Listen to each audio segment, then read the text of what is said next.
Dogs are often referred to as man's best friend, but what if this best friend could actually save your life? The Honig family has high hopes for their dog, Honey, that Honey can do just that. Sophia was diagnosed with type 1 diabetes 3 weeks after her 5th birthday.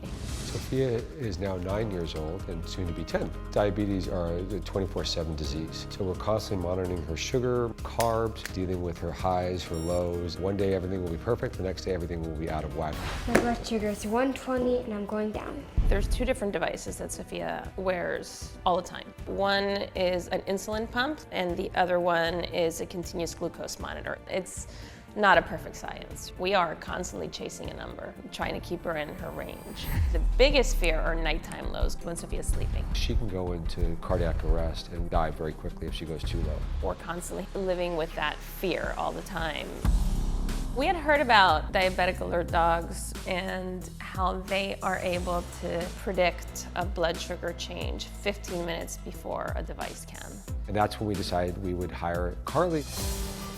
I am training Honey, who is a yellow Labrador Retriever and currently 5 months old, to be a diabetic alert dog for Sophia. I'm gonna place these on the floor. The idea for Honey is to detect both Sophia's low blood sugar and her high blood sugar so that she can stay safe and be healthy. When Sophia's blood sugar levels drop, we get a sample of her saliva, write what her blood sugar was at that particular time, and then we put it in the freezer. When I train Honey, I use Sophia's low blood sugar samples. And we're gonna go ahead and grab an 80 because we train on the higher side of Sophia's lows so that Honey learns to pick up her blood sugar dropping as soon as it happens. I'm gonna take Honey up to each one and she's gonna tell me which one the sample is in. Yes, good girl. My ultimate goal for Honey is to be able to do nighttime alerts, which is the hardest thing for a dog to do. Wake themselves up out of their own sleep so that they can help their person. That's a huge benefit for us as parents, to know that Sophia's safe at nighttime. I can totally see that they're gonna love each other. We're joined by Stephanie, Sophia, Carleigh, and beautiful little Honey. Aww. Sweet, I should say sweet little Honey. I have to ask, why did you end up deciding that this was probably the best option? Honey is another tool for us to make the most educated decisions and to feel that Sophia is safe at night, safe all the time, and so we don't worry as much. So my understanding is actually Honey can detect changes in her blood sugar levels 15 minutes before her own glucose monitor. Yeah. Unbelievable.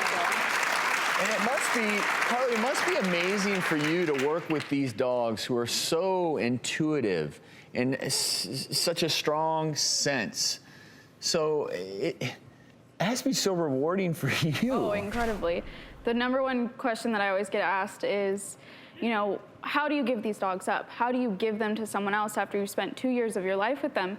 And it's because I know they have a greater purpose. I know she's going to go live with Sophia, and she needs her. So Sophia, do you get to bond with Honey? Do you get to spend some time with her? Yes, once a week usually.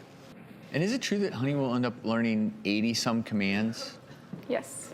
Yep, she'll learn 80 different commands for her to go in public access so that Sophia has complete control over Honey in kind of every situation and where she's going and what she's doing. A few of them are for the diabetic side of it, but a lot of them is the public access. So that she can be a service dog and kind of go with her everywhere, is that?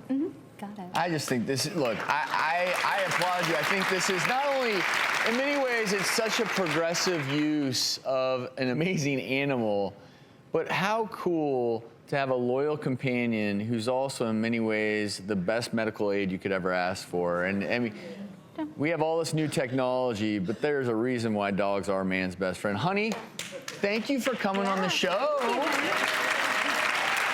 And if you want more information about service animals, we'll have a link on our website, thedoctorstv.com. We'll be right back.